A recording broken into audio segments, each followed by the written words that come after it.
ओम पूर्णमदः पूर्णमिदं पूर्णात् पूर्णमुदच्यते पूर्णस्य पूर्णमादाय पूर्णमेवावशिष्यते। ओम शांति शांति शांति। नारायणाखिल गुरो भगवन् नमस्ते शिवाय नमः शिवलिंगाय नमः। ब्रह्मसूत्र 216 शांकर भाष्य पृष्ठ 552।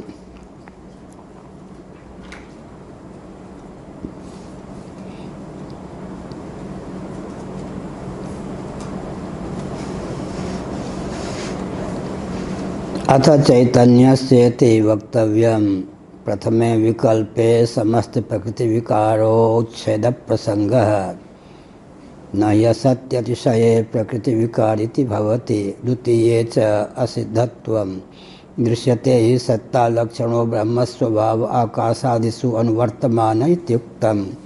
तृतीये तु दृष्टान्ताभावः किं हि यच्चैतन्येन अनन्वितं तद्ब्रह्म प्रकृतिकं दृष्टम् इति ब्रह्मवादिनं प्रत्युदाह्रियेत। समस्तस्य वस्तुजातस्य ब्रह्म प्रकृतिकत्वाभ्युपगमात्। नारायण।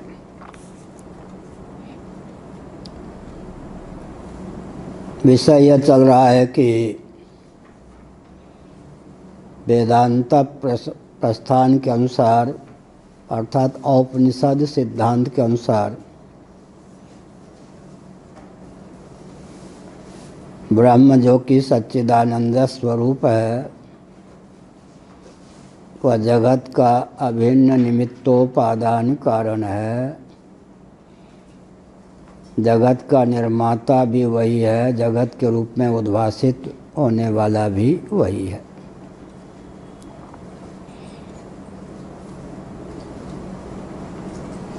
जबकि सांख्यों के यहाँ त्रिगुणात्मक प्रधान या त्रिगुणमयी प्रकृति या त्रिगुणात्मक अव्यक्त जगत का उपादान कारण है और ईक्षण इत्यादि की निष्पत्ति भी प्रधान कारणवादी उसी से मान लेते हैं। प्रकृतिश्च प्रतिज्ञा दृष्टान्तानुपरोधात् इस सूत्र के अनुसार वेदांत वेद्य जो ब्रह्म है न केवल निमित्त अपितु जगत की प्रकृति भी है अर्थात जगत का उपादान कारण भी है। स्थूणानिखनन न्याय से अब इस तथ्य को उद्भासित किया जाता है कि ब्रह्म को आप जगत की प्रकृति मानते हैं अर्थात ब्रह्म को जगत का उपादान कारण मानते हैं तो जगत में उसका प्रवेश है या नहीं, जगत में उसकी अनुगति है या नहीं, ब्रह्म के किसी स्वभाव की जगत में समुपलब्धि है या नहीं। यद्यपि ब्रह्म एक ही है लेकिन व्यावर्त के भेद से उसे 3 शब्दों में ख्यापित किया जाता है। सत चित और आनंद। सत चित और आनंद। जो अनात्मा प्रपंच है वह अनित्य है, असत है। उससे विविक्त दर्शाने के लिए उसे सत कहा गया ब्रह्म को। अनात्मा प्रपंच अचित है, जड़ है, उससे विविक्त सिद्ध करने के लिए ब्रह्म को चित कहा गया। अयोगास्पद संयोगास्पद स्वभिन्न होने के कारण जगत दुखप्रद है, इसलिए ब्रह्म को आनंद स्वरूप कहा गया है। इसका अर्थ यह हुआ कि ब्रह्म सच्चिदानंद स्वरूप है। व्यावर्त्य 3 है तो 3 शब्दों का प्रयोग व्यावर्तक के रूप में किया गया।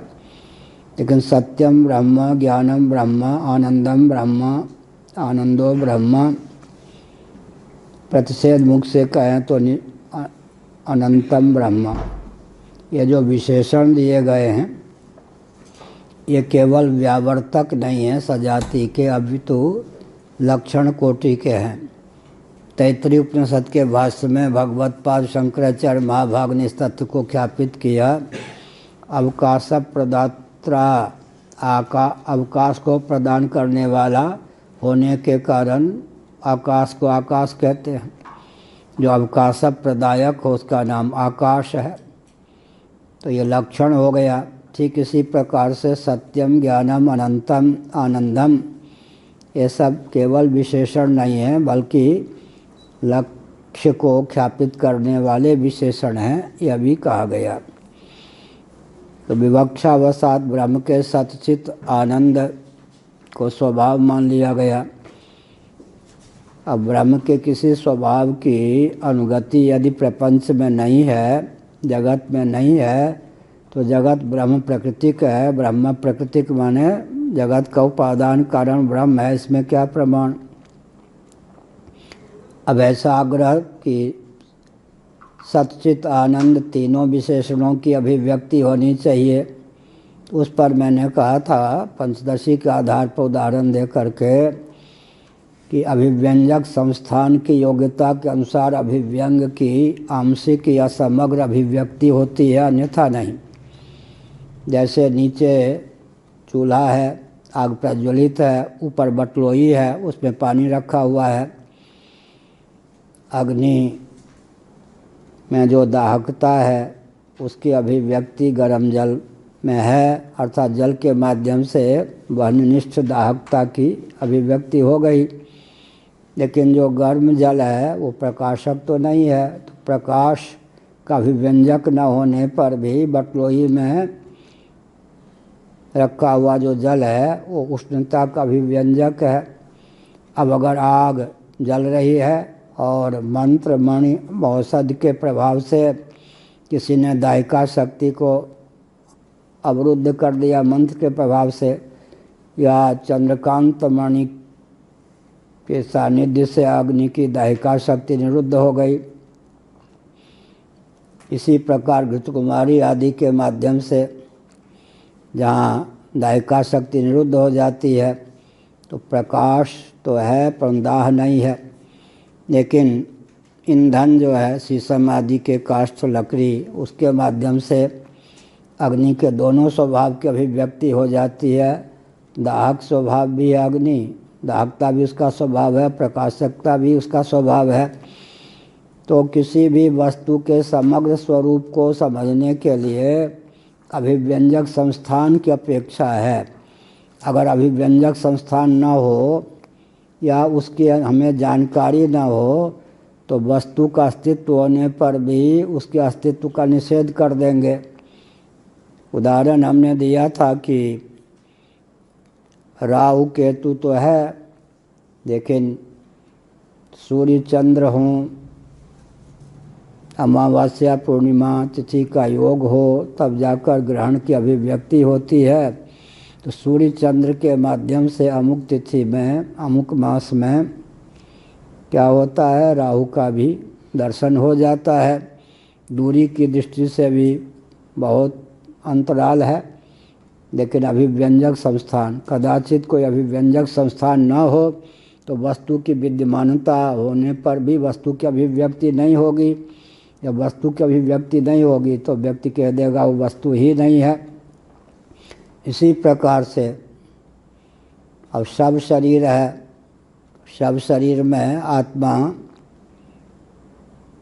को जीव के रूप में व्यक्त करने की क्षमता नहीं है, परंतु यह जो सब शरीर है उसमें कर्मेंद्रियों को, ज्ञानेंद्रियों को, प्राणों को, अंतःकरण को व्यक्त करने के संस्थान हैं। अगर आयु शेष है, प्रारब्ध विशेष है, शरीर में रहने के अनुकूल है, तो इसी सब शरीर से कर्मेंद्रिय, ज्ञानेंद्रिय, अंतःकरण, प्राणों की अभिव्यक्ति होती है। कदाचित सब शरीर में किसी सिद्ध का प्रवेश हो जाए, जैसे अमरुक राजा के सब शरीर में शंकराचार्य जी ने योग बल से अपनी पूरी अष्टक से जीव कला को प्रविष्ट कर दिया, अथवा उसी जीवात्मा का फिर थोड़े समय बाद क्या हो जाए, प्रवेश हो जाए, तो सब शरीर फिर चेतित हो जाता है। अभिव्यंजक तो है, अभिव्यंग न होने के कारण अभिव्यंजक की विद्यमानता में भी अभिव्यक्ति नहीं होती है। एक महाराज सिंह थे, नैमिषारण्य में आश्रम में कार्य करते थे। उनके एक भाई थे, उनके बारे में प्रसिद्धि यह थी कि मरने के 15-20 मिनट बाद फिर जी गए। तो दैवयोग से वो हमको दिखाई पड़े, उन्होंने अपना परिचय दिया। क्षत्रिय थे, धर्मनिष्ठ थे, उन्होंने मुझे प्रणाम किया, बहुत साल पहले की बात है। तो मैंने पूछा कि आपके बारे में प्रसिद्धि है कि इतने मिनटों तक शव के रूप में आपका शरीर था, फिर आप जी गए। उन्होंने कहा बिल्कुल ठीक है। तो हमने कहा संस्मरण बताइए। तो उन्होंने कहा कि बाकी रोना पीटना तो घर वाले जाने, यमदूत मुझे लेने आए, ये मुझे ज्ञान है।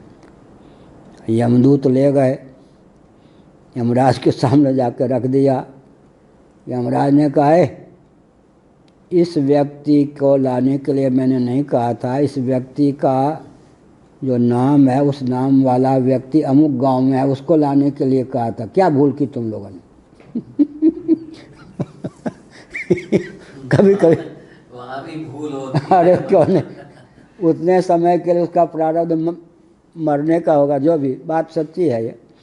उन्होंने कहा कि यमराज ने जब दूतों को डांटा तो यमदूतों ने हमको फिर अपने शरीर में जाकर रख दिया।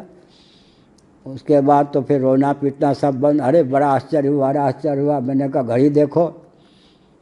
घड़ी में उस समय जो फिर जी गए। फिर उन्होंने कहा कि पड़ोस में 2-4 किलोमीटर पर जो गांव है, मेरे नाम का व्यक्ति मरा या नहीं जिस समय में जिया, ये देखो। तो साइकिल से, उन दिनों तो साइकिल की बात थी, मोटरसाइकिल की बात भी नहीं रही होगी। उसको दौड़ाया गया। उस गांव में जाकर खोजबीन की, भाई इस नामक व्यक्ति आया, भाई तो मर गए हैं। कितने में? जिस समय उनके मुर्दा शरीर में वो घुसे थे उस समय उसकी मौत हो गई। बात सच्ची निकली। तो कहा महाराज हमारा मरना और जीना ही है। यमराज ने दूतों को डांट दिया, दूतों से भूल हो गई, दूतों ने हमको लौटा दिया। जिस समय अपने पुराने शरीर में हम आए, उस गांव में दोहराया गया व्यक्ति, तो उसी समय में उस नाम का व्यक्ति, मेरे नाम का व्यक्ति मरा। तो इसका मतलब क्या है? अभिव्यंजक तो शरीर है, लेकिन अभिव्यंग की विद्यमानता न होने के कारण अभिव्यक्ति नहीं होती है। यह पूरी अष्टक न हो तो आत्मा। अब एक विचित्र बात है कि नैयायिकों के यहाँ भी आत्म तत्व विभू है स्वरूप से। विभू होता हुआ भी असंख्य है। सांख्यों के यहाँ भी, वैशेषिकों के यहाँ भी, योगियों के यहाँ भी, यहाँ तक कि पूर्व मीमांसकों के यहाँ भी व्यापक होता हुआ आत्म तत्व स्वरूप से असंख्य, औपाधिक असंख्यता नहीं है, स्वभाव से असंख्य है। लेकिन वेदांतियों के यहाँ, शंकराचार्य की दृष्टि में, उपनिषदों की दृष्टि में व्यापक होने पर भी आत्म तत्व एक है। उसमें जो भेद प्राप्त है वो उपाधिक है, स्वतः नहीं। जैसे आकाश तो एक ही है, व्यापक है, उसमें घटाकाश मठाकाश इस प्रकार का जो भेद प्राप्त है औपाधिक है, स्वाभाविक नहीं। तो यहाँ प्रश्न चला कि ब्रह्म को जगत की प्रकृति मानते हैं, माने जगत का उपादान कारण मानते हैं, तो व्यावर्तिक के भेद से ब्रह्म के जो विशेषण हो गए विदमुख से कितने? सत्यम ज्ञानम आनंदम आनंदः सच्चित आनंद। किसी स्वभाव की अभिव्यक्ति नहीं है। ब्रह्म का कोई भी स्वभाव ब्रह्म के कार्य जगत में अनुगत नहीं है, स्फुरित नहीं है। तो ऐसा कोई दृष्टांत सांख्यवादी या और किसी के मत में संभव नहीं। दृष्टांता सिद्धि नामक दोष की प्रसक्ति है। अगर कहें कि चिदंश की चेतन की अभिव्यक्ति नहीं है तो ये भी गलत है। अमुक भांति अमुक भांति अमुक भांति। अगर कहें कि किसी कोई स्वभाव, तो कहिए अमुक सन घट सन पट संत्याप, सत्ता की स्फूर्ति तो होगी। सबसे सुगम कौन है? सत। क्या सत सत परमात्मा जो सत स्वरूप है उसका भी व्यंजक संस्थान तो घटपट सब हो जाते, शब्द स्पर्श रूप रसगंध, सन घट सन पट संत्याप स्थिभू सन वायु आदि स्थलों में अमुक भांति दुर्लभ क्या है, आनंद की अभिव्यक्ति हो। पिछले दिनों हमने कहा, लेकिन एक भी स्वभाव की अभिव्यक्ति हो गई तो ब्रह्म की अभिव्यक्ति मानी जाएगी, क्योंकि ये सब जो विशेषण हैं वो तो व्यावर्त के भेद से, ब्रह्म थोड़े तीन है, जो सत्यम है वही ज्ञानम है, वही अनंतम भी है, वही आनंदम भी है, तो ब्रह्म चार नहीं ना। विद्मुख से प्राप्त जो सत्यम ज्ञानम अनंत और आनंदम या आनंदा है, तो ब्रह्म तीन नहीं, सत्यम ब्रह्म।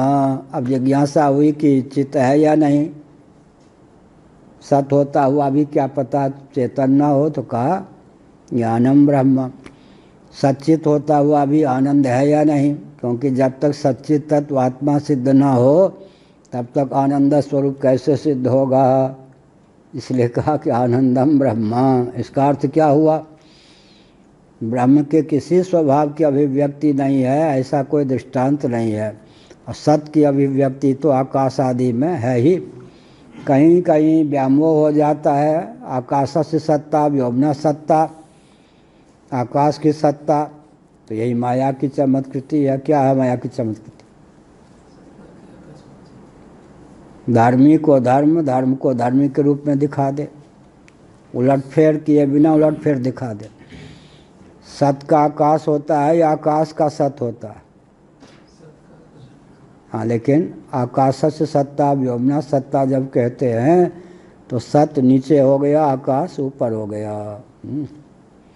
पूज्यपाद पूर्वाचार्य महाभाग कहा करते थे, एक राजा ने मंत्री जी से कहा, मंत्री जी कल इन प्रश्नों का उत्तर चाहिए आपसे, ईश्वर कहाँ रहता है, कैसे प्रकट होता है और क्या करता है, और कल आपको उत्तर देना है, नहीं दे पाएंगे तो उचित दंड भी मिलना है। पंडित जी अध्यात्म से थोड़ा दूर ही रहते थे, जैसे कि आजकल के मंत्री। बहुत बेचैन थे, छोटा बच्चा था, वो बच्चा माँ के साथ सत्संग में जाता था। बच्चे ने कहा, पिताजी आज क्या लाड़ प्यार नहीं करते, बोलते चालते नहीं। अरे क्या करें, मुसीबत, बताइए तो समस्या। अरे तू बच्चा है, तू क्या समस्या, इतने बड़े हम हो गए, हम ही समस्या का समाधान कर, बताइए तो सही। क्या ये सब प्रश्न किया। सुनिए पिताजी, आप कल ये कहिएगा राज दरबार में, इतना हल्का फुल्का प्रश्न किया, मेरे व्यक्तित्व का प्रश्न है, मेरा ये बच्चा है 10 साल का, यही आपके प्रश्नों का उत्तर दे देगा। देखिए मैं सभी प्रश्नों का उत्तर दे दूंगा, तो मुझे तो पहले दे, तब तो दरबार में, नहीं तो तुम्हारे नाम पे हमारी भी फजीयत हो जाएगी, तो नहीं हो जाएगी। उसने कहा हम बता देंगे।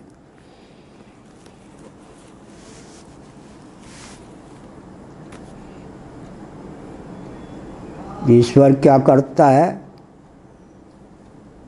कहाँ रहता है, यही ना, ये सब प्रश्न किया। बच्चे ने जाके सबका उत्तर दे दिया, ईश्वर कहाँ रहता है, क्या करता है। और एक प्रश्न क्या था, क्या खाता है, क्या खाता है। हाँ हाँ,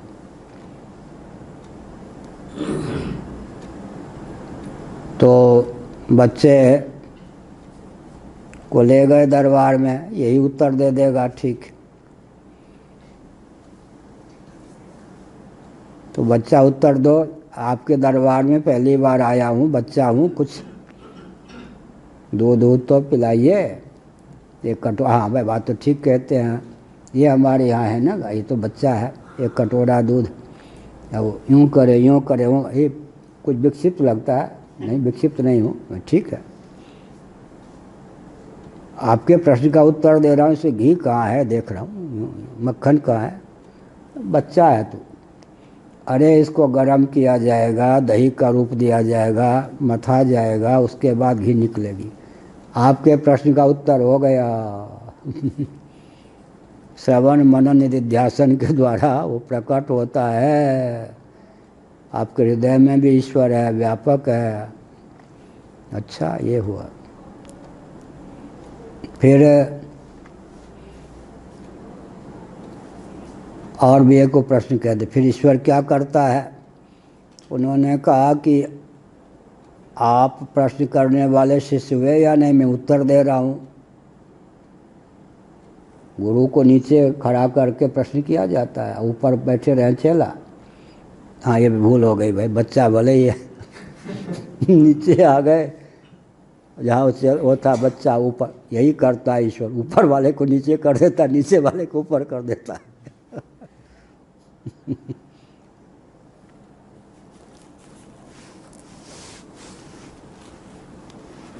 तो क्या हुआ?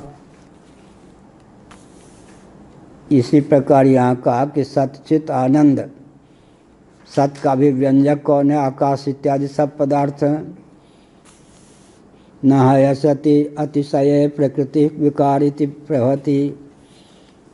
अगर प्रकृति और विकृति में, प्रकृति और उसके कार्य में सर्वथा वैलक्षण्य हो, सर्वथा विशेषता ही हो, कोई तालमेल ना हो, तो कौन प्रकृति कौन विकृति, इसका नियामक कौन होगा? और सर्वथा एक रूपता हो तो कार्य कारण की विभाजक रेखा नहीं होगी। सर्वथा एक रूपता हो तो, कोई तालमेल ही ना हो तब कार्य कारण का निर्धारण होगा।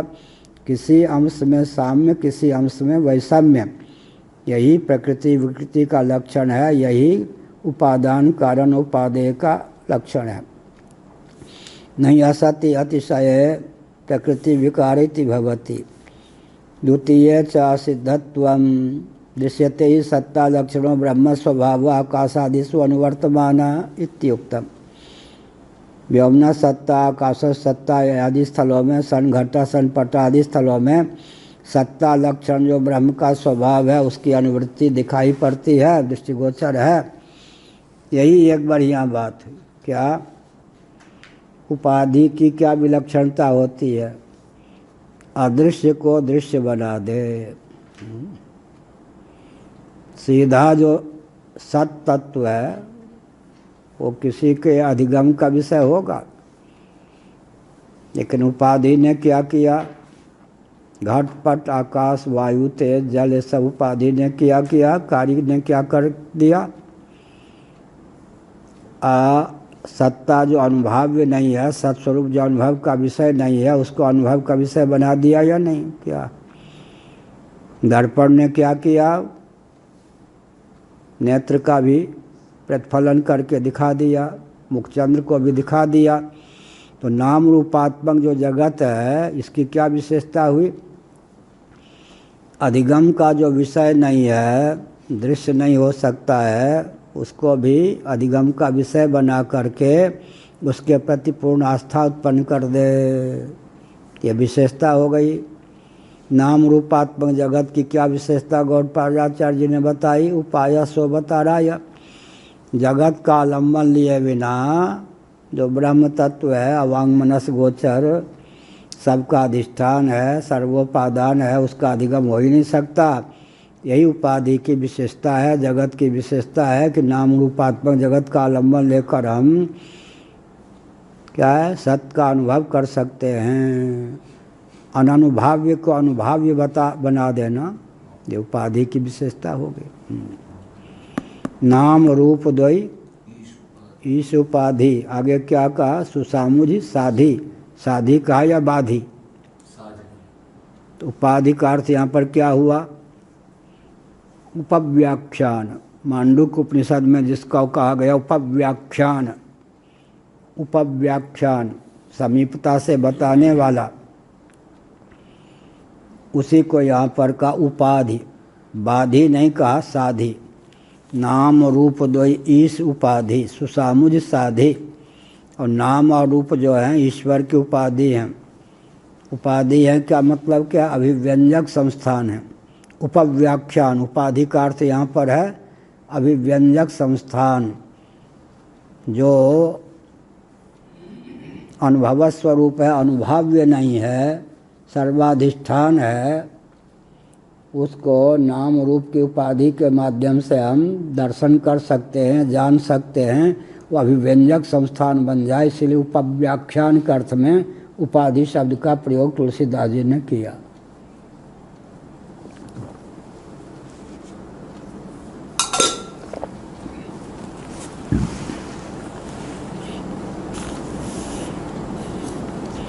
सत्य चित आनंद ये भी नाम है। घटपट आदि के माध्यम से सदंश की अभिव्यक्ति होती है, अमुक भांति और प्रिय वस्तु के योग से प्रियता की, आनंद की भी अभिव्यक्ति हो जाती है। सत्व गुण जो है सदंश चिदंश आनंदांश या तीनों विशेषणों को अभिव्यक्त करने में समर्थ है। काष्ठ इत्यादि जो चेतना विहीन पदार्थ हैं उनके माध्यम से भी सत्य की अभिव्यक्ति हो जाती है। इस प्रकार से और घोर वृत्ति, मूढ़ वृत्ति जिस और सत्व वृत्ति, शांता नाम की वृत्ति, सत्वगुण रजस तमस। सत्वगुण में विशेषता है कि ब्रह्म के सदंश चिदंश आनंदांश तीनों को व्यक्त कर दे। कहीं कहीं रजोगुण में सदंश चिदंश को व्यक्त करने की क्षमता मानी गई है। विवरण प्रस्थान भामती प्रस्थान के अनुसार मैंने पहले बता दिया था। और जो मूढ़ वृत्ति है और घटपट आदि हैं, इनके माध्यम से भी सदंश की अभिव्यक्ति होती है। सत्य बहुत सुलभ है, सबई सुलभ सब दिन सब देशा, सेवत सादर शमन कलेसा। सबसे दुर्गम ही सबसे सुगम हुए या नहीं? भगवान सबसे दुर्गम है या नहीं? सबसे सुगम कौन है? सत्संग की महिमा है यह, लेकिन यह जो वचन है सत पर लागू होता। सत्संग, सत्य की अभिव्यक्ति। सब ही सुलभ। कोई ऐसा व्यक्ति है जिसको भगवान सुलभ ना हो? रूप, यौवन, धन सबको सुलभ नहीं है, पुरुष शरीर, स्त्री शरीर जो भी, लेकिन सब ही सुलभ। वस्तुकृत परिच्छेद शून्य है तो सबको सुलभ है। सब दिन कालकृत परिच्छेद सोम। आज भगवान सुलभ नहीं है क्योंकि रविवार है भाई। रविवार है तो रविवार को नहीं सुलभ है कि सब दिन। यहाँ भगवान सुलभ नहीं है, पाकिस्तान है भाई। सब देशा, देशकृत कालकृत वस्तुकृत परिच्छेद शून्य जो ब्रह्म है, तो तीनों अभिव्यंजक हो गए या नहीं? सब ही सुलभ, वस्तु और व्यक्ति की दृष्टि से, सब दिन काल की दृष्टि से, सब देशा सब स्थान की दृष्टि से। देश भी अभिव्यंजक, काल भी अभिव्यंजक और वस्तु भी अभिव्यंजक। ये नाम रूप दो ईश उपाधि सुसामुज साधि। रूप के द्वारा भी भगवान की अभिव्यक्ति हो गई, घटपट आदि के द्वारा हो गई, और नाम के द्वारा भी। ये भगवान का नाम है। नाम क्या होगा? नाम कैसे भगवान का अभिव्यंजक होगा? नाम निरूपण नाम जतनते सो प्रकटत जिमि मोल रतनते। किस श्रुति का अनुवाद है? आत्मावार्य द्रष्टव्य श्रोतव्य मंतव्य निधिध्यासितव्य। नाम निरूपण, निरूपण का अर्थ क्या हुआ? श्रवण मनन दोनों अगर एक बिंदु पर अभिव्यक्त हो जाए, श्रवण मनन दोनों को मिलाकर अगर एक शब्द बनावें तो क्या होगा? निरूपण। निधिध्यासितव्य का अनुवाद क्या किया तुलसीदास जी ने? जतन, यत्न, असकृत अभ्यासात। और द्रष्टव्य का अनुवाद क्या किया? प्रकटत, सौ प्रकटत। नाम निरूपण नाम जतनते, नाम निरूपण नाम जतनते सो प्रकटत जिम मोल रतनते। प्रकट हो जाता है। कहाँ लिखा है ये? ये छांदोग्य श्रुति का 8वें अध्याय में। सामने मणि हो, सामने मणि हो और मालूम नहीं कि अमुक रत्न है, तो फिर क्या होगा? मणि के मूल्य का पता क्या चलेगा? मणि के मूल्य का क्या पता चलेगा? लोग कथा सुनाते हैं पंचतंत्र आदि के आधार पर। ये गडरिये लोग बकरी चलाने वाले, भेड़ चराने वाले खेल रहे थे। नदी के किनारे एक चमकता हुआ मिल गया कुछ पत्थर। उनको क्या पता कि पारस मणि है। जो नेता था बकरा, उसके गले में लटका दिया। एक पारखी व्यक्ति आया, वो देखा, वो जानता था कि हीरा है। तो उसने कहा, ये बच्चे ये क्या ऐसे ऐसे नदी किनारे हम लोग हंस खेल रहे थे, मिट्टी खोदते समय चीज़ मिल गई, बकरे को पहना। उसके घर वाले भी नहीं जानते कि हीरा है। अच्छा। तो उन दिनों, अरे भाई ऐसा है ना, ये हमको दे दो, तुम्हारे तो किसी काम के नहीं, 2 रुपये ले लो, मिठाई खा लेना। हाँ, अब तो बच्चे उन दिनों 2 रुपये में। हाँ, तो उसके हाथ में आते ही हीरे के हजारों टुकड़े हो गए। उसने कहा, ऐसा क्यों? कहा, वो तो नादान, मैं हीरा हूँ नहीं जानते थे। तुमने हीरा हूँ मैं इसको जान करके 2 रुपये मेरी कीमत बनाई, या वेदना या ताप या दुख मुझसे नहीं रहा गया, इसलिए फट गया। ऐसे हमारे गांव में एक पड़ोसी थे, उनकी बहन गांव में ब्याही हुई थी। तो वो गए नदी किनारे, डोल डाल, बच्चों के चकमक से खेलता हुआ देखा। उन्होंने सोचा सोना है। सच्ची बात है। वो 2 बच्चे को क्या किया, बच्चों को 2 रुपये दे दिए, वो मिठाई। हाँ, भगन हो गए उन दिनों 2 रुपये। लगभग ये घटना 65-66 साल पहले की बात। उनके गांव में कोई सुनार नहीं था, स्वर्णकार, और इतना बड़ा लेकर आए। उनकी जो बहन हमारे पड़ोस में ब्याही थी, उनके यहाँ गए। देखो बहन जी, ऐसे मैंने उन गडरियों से ले लिया है 2 रुपया खरीद में, उनको क्या पता सोना है। तो तुम्हारे भाभी के लिए भी जेवर बनाऊं और अपने तुम्हें भी कुछ अंश दूंगा। तुम्हारे उनके घर के पड़ोस में ही, उस पार ही, हाथे के बाहर सुनार के दुकान, वो जेवर बनाने वाले, उसके यहाँ गए। ये कि ये हमारे गए, इनकी अमुक के भाई हैं, ये अमुक के साले हैं। तो उन्होंने कहा, देखो भाई, सुनार बेईमान होते हैं। ऐसा मत करना, मैं तुम्हारे गांव का ये हूँ। नहीं पंडित जी, ये संदूक ऐसे काट के इस पे बैठा दिया, बैठे रहिए, आपके सामने मैं परीक्षा लूँगा, परीक्षण करूँगा। वो तपाते ही हो तो लाख की तरह। अब वो बेहोश हो गए। सच्ची घटना है। वो जो मन में राज बनाया था ना, मनोराज, अब वो तो ऐसा है ना कि पहले जो ये गांव गए होंगे शायद, मान लो जहाँ हम रहते थे वो घर है, पड़ोसी इधर उधर कितने फरलांग के बाद होंगे, बाग सरोवर, एक एक व्यक्ति के पास, अपने घर के पास इतना बाग, इतना सरोवर। हमारे वो जहाँ रहते थे वहाँ तो 1 2 3 सरोवर। पड़ोसी के यहाँ जाने में भी बहुत समय लग जाए।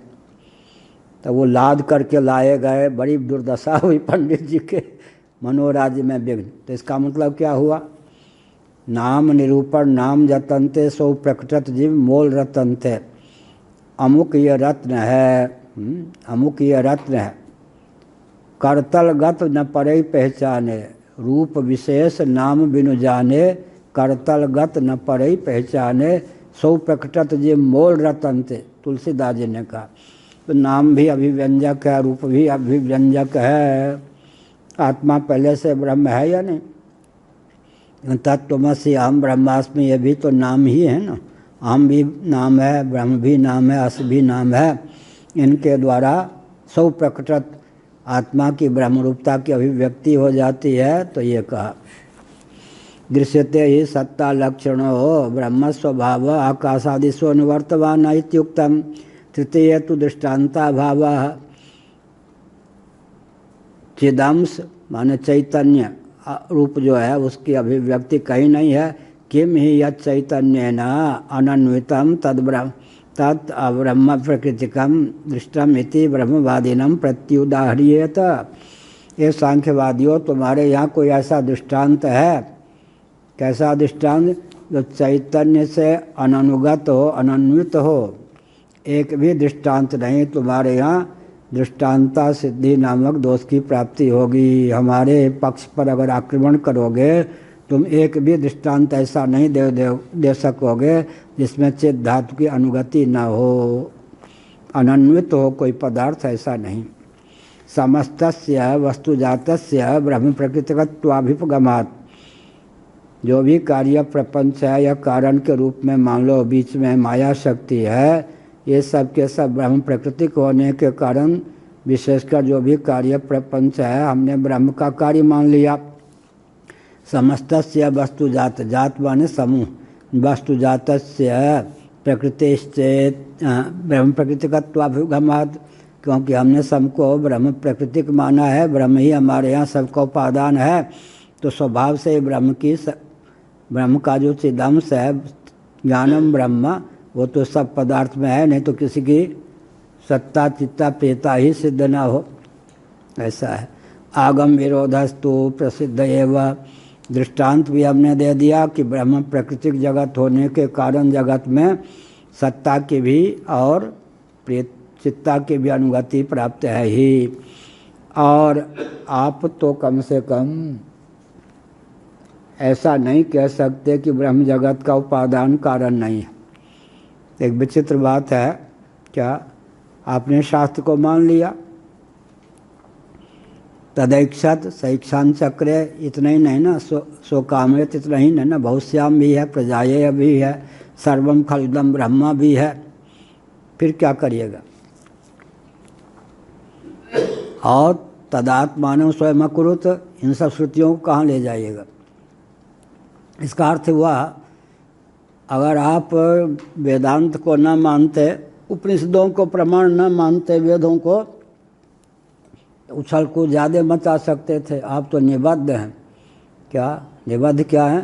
शास्त्र के वचन का तिरस्कार नहीं कर सकते, तो आपके पक्ष में तो कोई शास्त्र विरोध तो है ही, दृष्टांत भी आपके पक्ष में नहीं है, और शास्त्र विरोध का विरोध तो आपके यहाँ ही। आगम विरोधस्तु प्रसिद्ध है। वह अगर जगत को ब्रह्म प्रकृतिक नहीं मानेंगे, चित धातु को अनुगत नहीं मानेंगे, तो वास्तव में आप शास्त्र में आस्थान्वित कैसे हुए?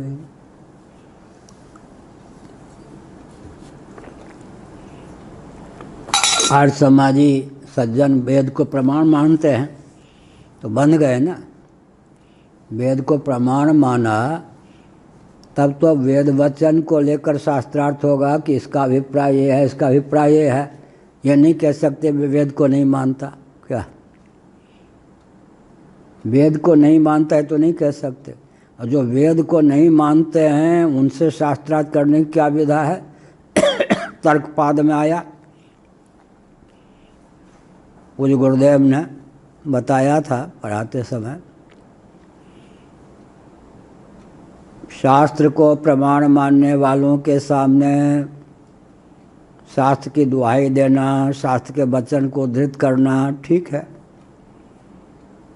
लेकिन जो शास्त्र को मानते ही नहीं उनसे जब शास्त्रार्थ होगा तब क्या करेंगे? शास्त्र को दुहाई देंगे? शास्त्र को तो मानते ही नहीं, फिर क्या होगा? शास्त्र सम्मत युक्ति को अपने मन में रखते हुए, शास्त्र सम्मत युक्ति को अपने मन में रखते हुए फिर क्या करेंगे?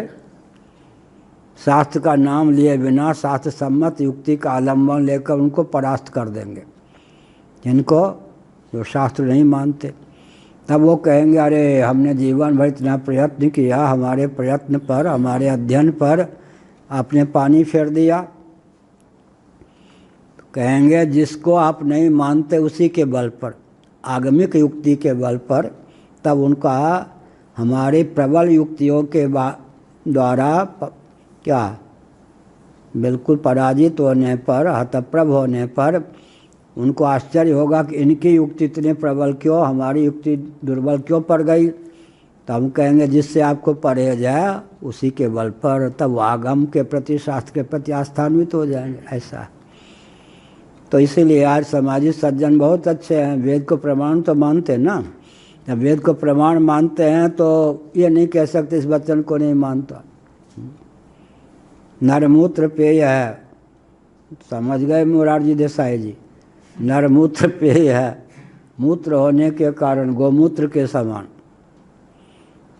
अब नैयायिकों ने यह युक्ति दी, मुरारजी तो बहुत बाद में हुए, नैयायिकों ने युक्ति दी नरमूत्र पेय है, मूत्र होने के कारण गोमूत्र के समान।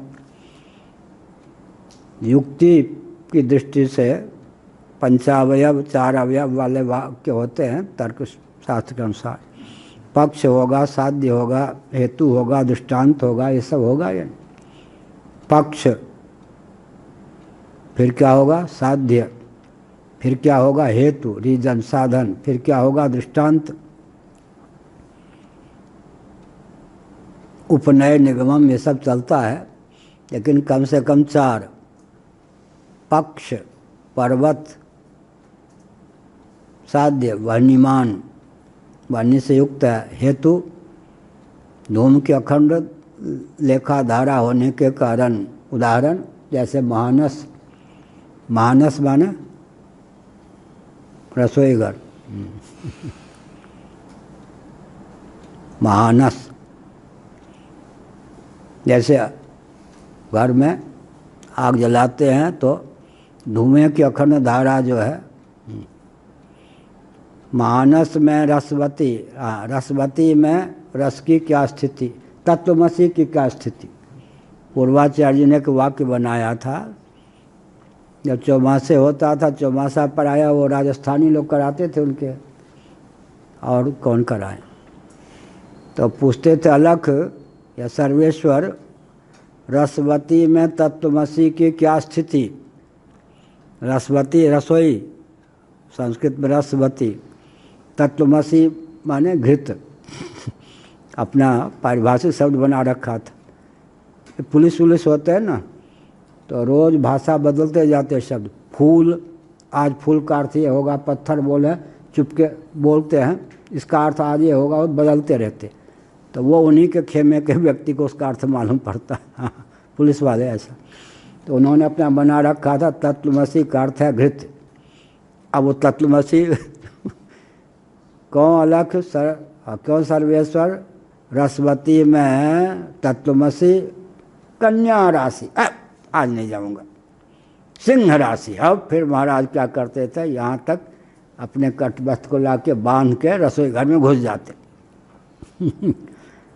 और घुस करके वहाँ, अरे राम, दाल में 52 मसाले डलवाते थे, 1-2 नहीं, गुजरात और राजस्थान दोनों का प्रभाव था। दाल में 52 मसाले, हाँ ये बनाओ, पकौड़ी बनाओ, ये बनाओ। फिर रसोईया से कर तुम्हें ये बनाना नहीं आता, हलवा बना रहे हो, मैं जैसा कहता तो वैसा हाथ चलाओ। हाथ चलाते चलाते वो एकदम खाने योगी नहीं रहे ऐसा भी हुआ था ऐसे ऐसे नहीं ऐसे। और कार में बैठते तो ड्राइवर तो पागल ही हो जाता, अरे धीरे क्यों चला रहा, जोर से चला। एक बार माधव आश्रम जी चला रहे थे, स्वयं महाराज बैठे, ऐसे नहीं स्वामी ऐसे ऐसे, और ऐसा कहा कि आज मुझे कोई डर नहीं, जितने आप कहें तो 200 किलोमीटर 150 किलोमीटर कार चलाऊं, कोई सामने आके मर जाएगा तो मैं कहूँगा शंकराचार्य क्या गया से मैंने चलाई वो ड्राइवर जो है, कोई भी उनको भेज दे ड्राइवर, 2 दिन के बाद ड्राइवर भगाता था। ऐसे नहीं चल, ऐसे चल, इधर से एकदम। तो रसोई घर में फिर तो क्या हो गया रसवती में तत्वमसी की क्या स्थिति, सिंह राशि, फिर क्या कहना, चले जाते थे। और कन्या राशि, आज कुछ नहीं। इसी प्रकार से क्या हुआ पक्ष, ये क्या हो गया मानस, मानस माने जैसे रसोई घर में, पक्ष हो गया, साध्य हो गया, हेतु हो गया, दृष्टांत हो गया, इसी प्रकार से कहा गया। तो फिर क्या हुआ, जो शास्त्र को मानते हैं, मैंने उदाहरण क्या दिया, नरमूत्र पेय है, मूत्र होने के कारण गोमूत्र के समान। हेत्वाभास इसमें नहीं है। क्या किसी भी दृष्टि से यह वाक्य गलत नहीं है। हेत्वाभास इत्यादि जो होते हैं इसमें कुछ नहीं है, बिल्कुल विशुद्ध तर्कना शक्ति है। कौन से वाक्य? नरमूत्र पक्ष हो गया, पेय है साध्य हो गया,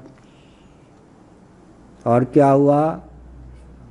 मूत्र होने के कारण हेतु हो गया, गोमूत्र के समान। नैयायिक इस युक्ति को देखकर स्वयं खंडन करते हैं। यद्यपि यौक्तिक धरातल पर इस वाक्य में कोई भी दोष नहीं है, लेकिन शास्त्र विरुद्ध होने के कारण हमको अमान्य हो गया। शास्त्र विरुद्ध। गोमूत्र पेय है, शास्त्र सिद्ध है। नरमूत्र पेय है, शास्त्र से असिद्ध है। एक विचित्र बात है कि गाय वाल आदि जो खाती है, छन्न आदि, वहाँ मूत्र कर दे तो अपने मूत्र उसको नहीं खाए घास, उसके लिए वो पवित्र नहीं।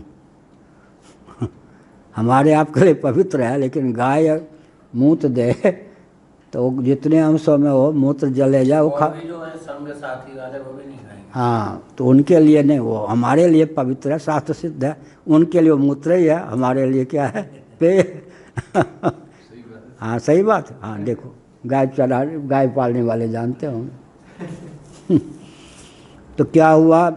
आगम।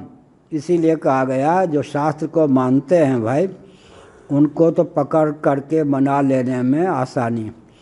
लेकिन अब हम बौद्धों से शास्त्रार्थ करेंगे, जैनों से शास्त्रार्थ करेंगे, मुल्ला महोदय से शास्त्रार्थ करेंगे, या फर्नांडीज बाबू से शास्त्रार्थ करेंगे, तो हम वेद शास्त्र आदि की दुहाई देंगे तो क्या होगा? वो तो मानते नहीं। तब क्या करेंगे? तब वो करेंगे कि शास्त्र सम्मत जो युक्ति है उसको प्रस्तुत करके और उनके पक्ष का निराकरण कर देंगे। वहाँ पर हम शास्त्र की दुहाई देकर बच नहीं सकते। इसलिए क्या हुआ? तर्कना शक्ति और शास्त्र वचन दोनों में धनी होना चाहिए। क्या कहा? तर्कना शक्ति और शास्त्र दोनों में धनी। क्योंकि जो शास्त्र को नहीं मानते उनका मुंह कैसे बंद करेंगे? तर्कना शक्ति होनी चाहिए। शास्त्र सम्मत तर्कना शक्ति के बिना काम नहीं चलेगा। और अगर शास्त्र को नहीं मानते तो गया। शास्त्र को जो नहीं मानता उसको प्रबल युक्ति भी नहीं प्राप्त हो सकती। उस तर्कना शक्ति और शास्त्र दोनों के योग से वैदुष्य की प्राप्ति होती है, ये कहा। चेतनम ब्रह्म जगता कारणम प्रकृतिश्चेत्यागम आगम तात्पर्य से प्रसिद्धत्वात्, क्योंकि आगम का औपनिषद सिद्धांत का अवलंबन लेने पर यही तथ्य सिद्ध होता है। चेतनम ब्रह्म जगतः कारणम, चेतन जो ब्रह्म है वो जगत का कारण है। प्रकृतिश्च निमित्त ही नहीं बल्कि उपादान कारण भी है। आगम तात्पर्य से प्रसादितत्वात्, पहले ही प्रकृतिश्च प्रतिज्ञा दृष्टान्तानुपरोधाद आदि वचनों के द्वारा आगम के इस तात्पर्य को व्यक्त किया जा चुका है। वेदांत वेद जो परमात्मा है जगत का निमित्त ही नहीं उपादान कारण भी है। कौन सी श्रुति है? तदैक्षत सईक्षां चक्रे सो कामयत बहुश्याम प्रजायय तदात्मानं स्वयमकुरुत सर्वं खलुदं ब्रह्म आत्मैवेदं सर्वं अहमैवेदं सर्वं, ये सब।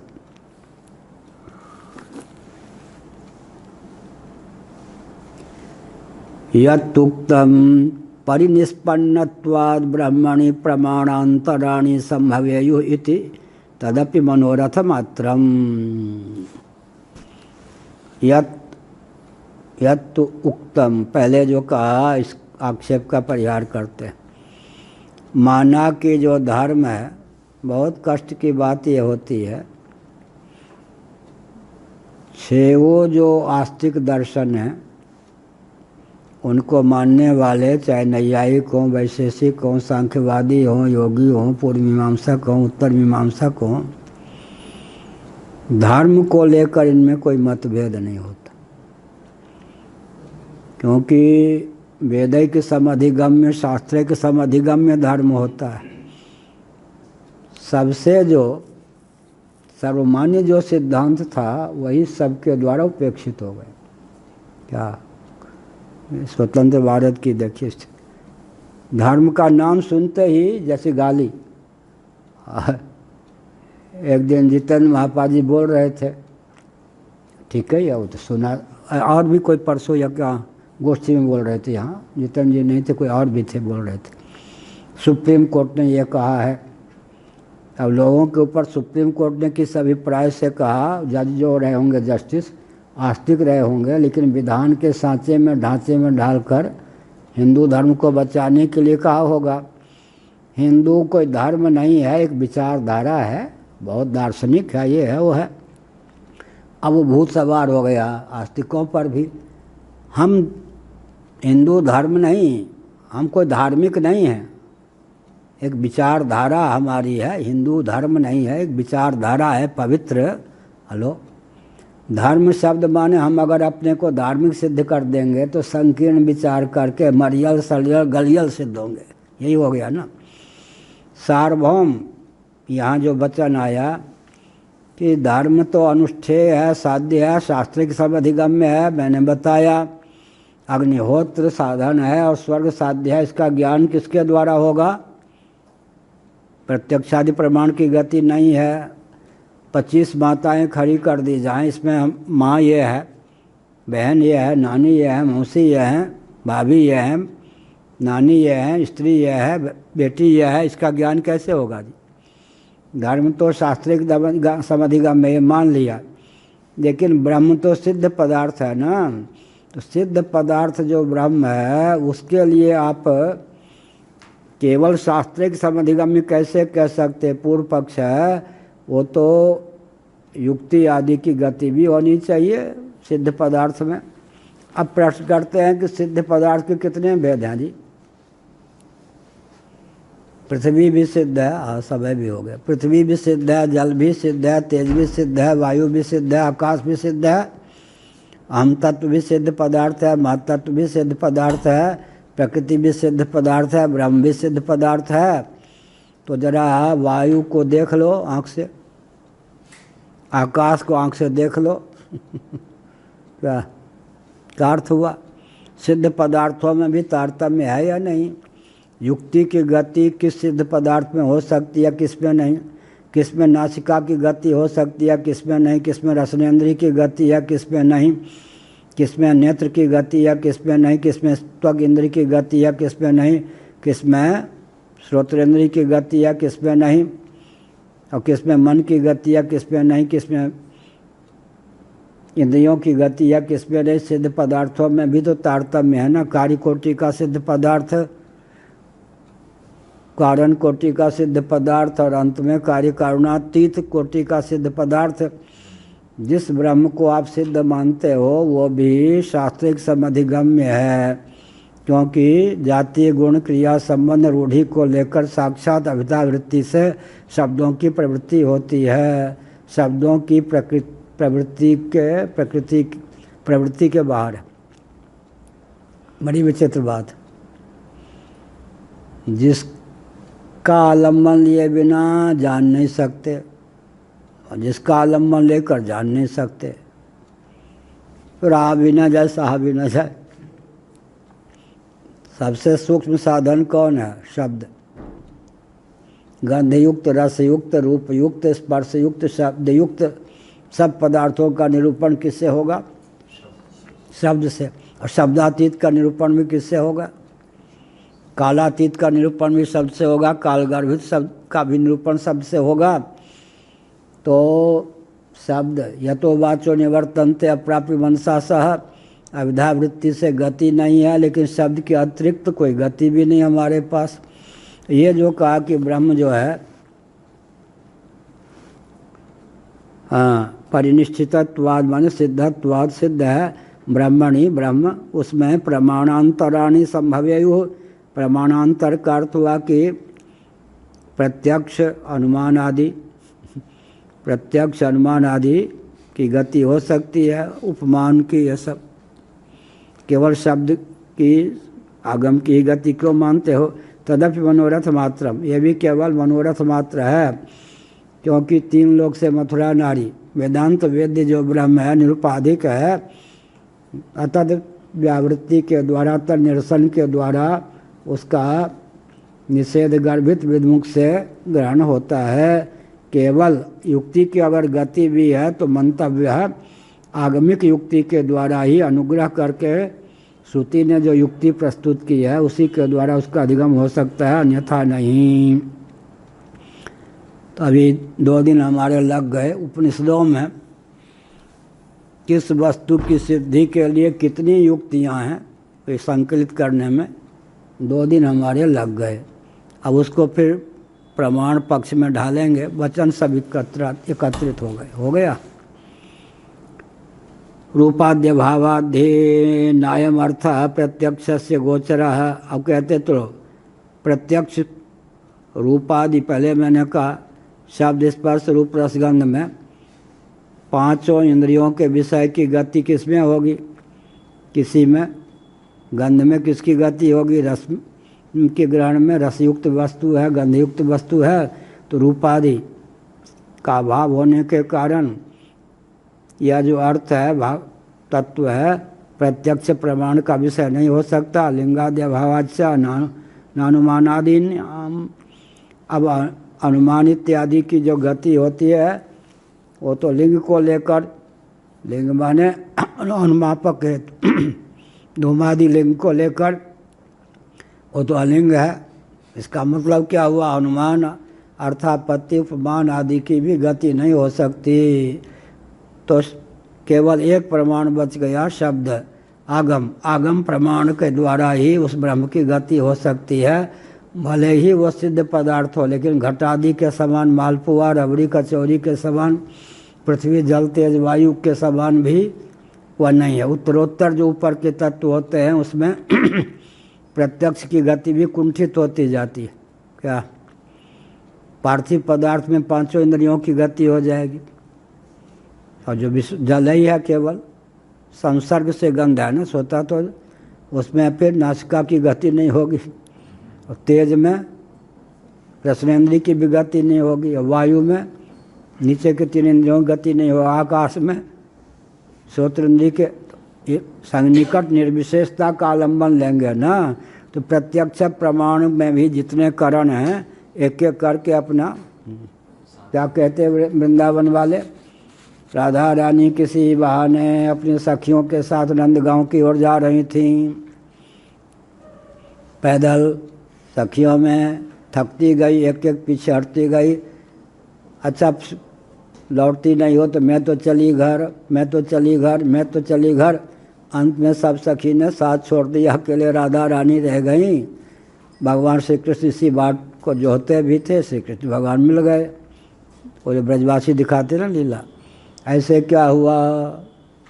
अब जल देवता आ गए तो नासिका ने कहा मैं विदा होती हूँ, मेरी दालियाँ निकालनी। फिर तेज आ गए, ऐसा मेरी भी गति नहीं, 2 इंद्रियाँ चली गई। फिर क्या आ गया? वायु तत्व। अब क्या है? 3 नीचे की इंद्रियों ने कहा मेरी गति, मैंने तो चली। फिर आकाश तत्व आ गया, स्पर्श तक की 4 इंद्रियां गई आकाश तक। अब अव्यक्त का नंबर आ गया, 5 इंद्रियों ने जवाब दे दिया। फिर आत्मा का नंबर आ गया, तो फिर तो कहने की इसका मतलब क्या है? यही कहा। तो धीरे धीरे सब विदा हो जाते। ओम पूर्णमद पूर्णमिदं पूर्णात् पूर्णमुदच्यते पूर्णस्य पूर्णमादाय पूर्णमेवावशिष्यते। ओम शांति शांति शांति। नारायण। जय गुरु शंकराचार्य।